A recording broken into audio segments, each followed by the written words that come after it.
পৃথিবীতে কেন এত বেশি ধর্ম? আমাদের বুঝতে হবে যে সর্বশক্তিমান ঈশ্বর আমাদের স্রষ্টা আল্লাহ সুবহানাহু ওয়া তাআলা পাঠিয়েছেন মাত্র একটা ধর্ম।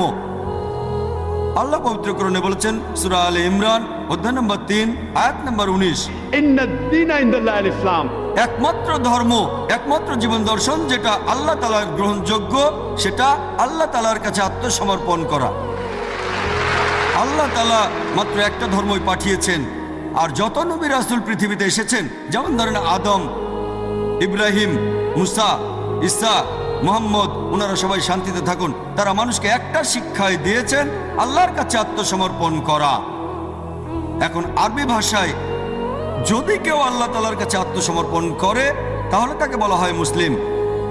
আর ইসলাম, এই আরবি শব্দটার মূল আরবি শব্দটা হচ্ছে সালাম, যার মানে শান্তি। এর আরেকটা মূল আরবি শব্দ হচ্ছে সিলম, যার মানে আল্লাহ তাআলার কাছে নিজের ইচ্ছাকে সমর্পণ করা। তাহলে এক কথা ইসলাম মানে আল্লাহ তাআলার কাছে আত্মসমর্পণের মাধ্যমে শান্তি অর্জন করা। তাহলে আমাদের স্রষ্টা আল্লাহ তাআলা পাঠিয়েছেন মাত্র একটাই ধর্ম। তবে সময় বদলানোর সাথে সাথে ধর্মগ্রন্থগুলোও বদলে গেছে, বিকৃত হয়ে গেছে, নতুন জিনিস ঢুকেছে। আর এই ধর্মগ্রন্থ বদলানোর ব্যাপারে আল্লাহ পবিত্র কোরআনে বলেছেন সূরা বাকারা অধ্যায় নম্বর 2 আয়াত নম্বর 79, ফাওয়াইলুল লিল্লাযীনা ইয়াকতুবুনাল কিতাবা বিআইদিহিম সুম্মা ইয়াকুলুনা হাযা মিন ইনদিল্লাহ লিয়াশতারু বিহি সামানান কালীলা ফাওয়াইলুল লাহুম মিম্মা কাতাবাত আইদিহিম ফাওয়াইলুল লাহুম মিম্মা ইয়াকসিবুন। দুর্ভোগ তাদের যারা নিজ হাতে কিতাব রচনা করে আর বলে এটা আল্লাহর নিকট হতে। তারা এটা বলে তুচ্ছ মূল্য প্রাপ্তির জন্য, তাদের রচনার জন্য শাস্তি তাদের, যা উপার্জন করে সেজন্য শাস্তি তাদের। আল্লাহ তাআলা পাঠিয়েছেন অনেক আসমানি কিতাব, অনেক ইনস্ট্রাকশন ম্যানুয়াল।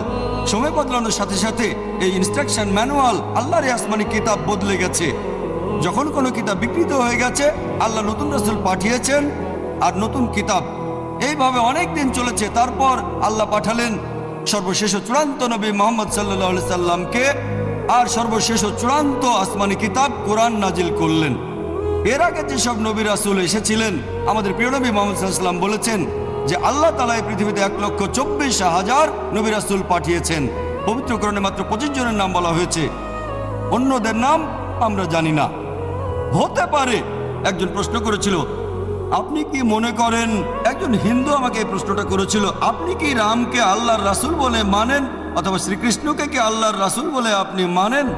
আমি বলবো, যেহেতু নামটা কোরআন হাদিসে উল্লেখ করা নেই, আমি জানি না। আমি জানি না, হতে পারে রাসূল অথবা নাও হতে পারে, নিশ্চিত করে বলতে পারছি না। তবে এ কথাটা মানতে হবে যে সব নবী রাসূল এসেছেন নবী মুহাম্মদ সাল্লাল্লাহু আলাইহি ওয়াসাল্লামের আগে, তারা ছিলেন সেই সময় আর সেখানকার মানুষের জন্য। তাহলে রাম যদি আল্লাহ রাসূল হয়েও থাকেন, যদি কৃষ্ণ আল্লাহ রাসূল হয়েও থাকেন, তারা এসেছিলেন সেখানকার মানুষ আর সেই সময়ের জন্য। বর্তমানে পৃথিবীর সব মানুষ তারা থাকতে পারে ভারতে,